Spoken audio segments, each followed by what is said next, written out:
asked, first of all, to write a poem of us observing nature, what we saw, what we observed. And second, we were asked to write a poem of nature observing us.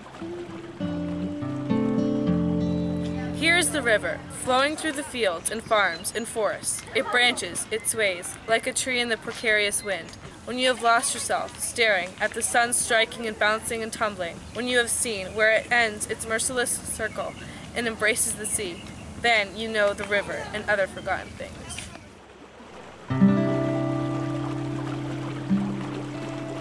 I can hear the kingdoms of the ladybugs underneath the grass march in their armies towards the town of ants. The sun is a melting pot, brings warmth to anything near. I observe beautiful nature, add my imagination to what I see. How do you know it's not true if you never believe? The tree, the big brown maple, just as tall as can be, all your sticky sap, your long and pointy branches, your bark all dry like chaff. We only see part of you, the rest below our feet. Every morning I'll sit and wait, all until I leave for school.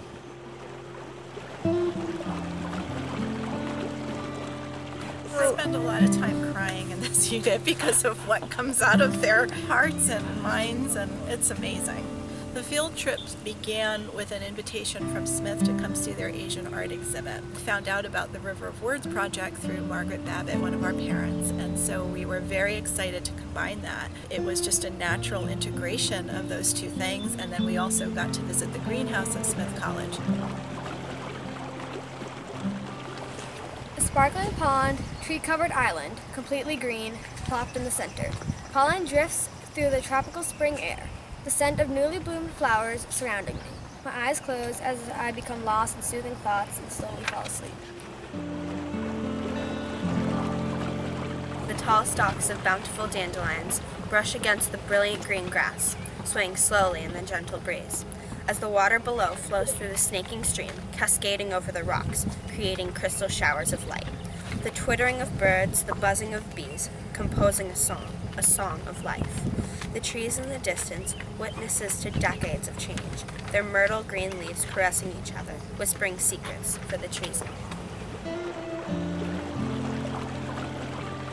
Seated in high, spiky grass, matted, persuade it to become a vast sea carpet.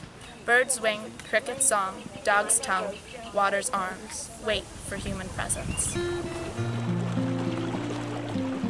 I think that when kids are freed from the conventions of academic writing, they just get in touch with their inner lives and their senses, and that's what they had the opportunity to do on the field trip. When they realize their command of language through poetry, it is very empowering. So I feel it's a very important subject for us to study in middle school. The kids love it. It is me, but I have changed. The ripples manipulate me, the sunlight distorts me. I am deranged, demented, a monster within the waves that try and fail to wash me away. Never solid, non-stop commotion. I cannot rest, cannot keep calm. Cold, evil, locked in the liquid. Whenever I look, he will be there. I will be there.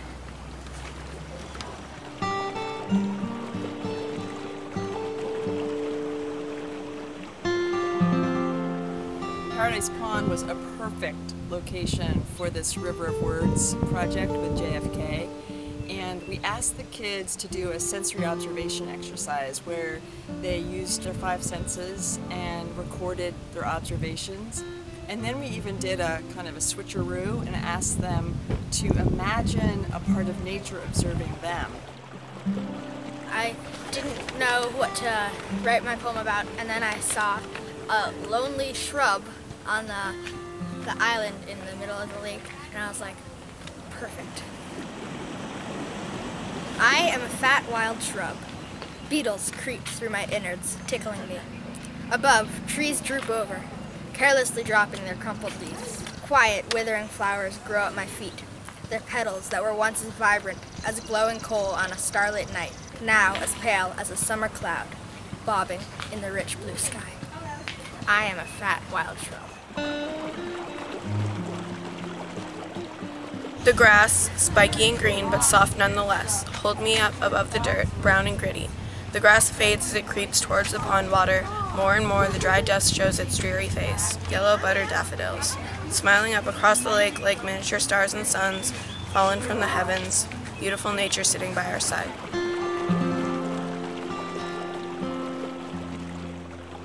Fingers lay in nature's bed, morning fresh, still coated with droplets of dew. Inhaling the air sweet with the essence of dandelions, beautifully scattered for miles as a perfect mistake. The island busy with lilies and young trees, content at their distance from the outside world. The life intertwines us all of us breathing things.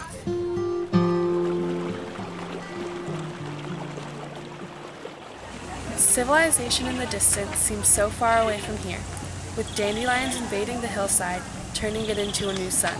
The ducks on the water, like warships preparing for battle, proudly ruling over their home. I wish I could feel the chilly water fall over my hand once more.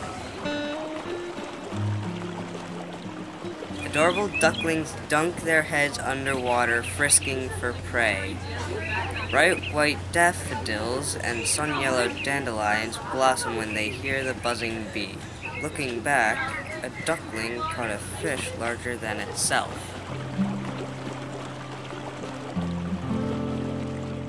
Sun wrapped around me like a warm blanket as I lie down in the field. Blades of grass puncture my skin. Auburn and lime trees fill the horizon, so fragile, imposing secrets and mysteries beyond. Modern buildings and towns are outdated, and pond's reflection is a new modern to explore. And that's how they wrote their poems, was from those observations. And it's amazing how different and unique each perspective was in the poems. I am the sun, I am energy, I am light. I give you my heat, I keep you alive. But fear me, for I have power enough to make you die. Up here in the sky, things are peaceful, serene. To busy myself, I look down at the earth. I am the sun, I am energy, I am light. I am the sun.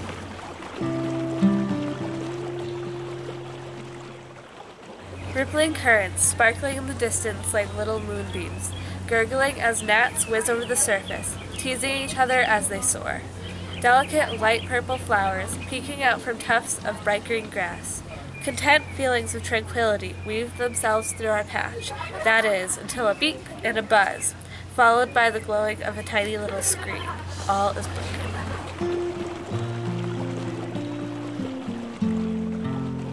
Shining green blades of grass bursting into the light, slowly dancing and waving their long thin arms, clustering together into giant groups, forming an enormous, soft, playful, light green blanket. Digging into every corner like a parasite, peacefully growing on their long green hands like a blooming flower, but which one is real? Perfect. Picture it. Rippling clear water. What is perfect? Is it like a tree? Tall, strong, bright green leaves. Or a bird swooping across the sky, glistening against the sun? What makes her beautiful, him ugly? What is perfect? Why can't this be perfect?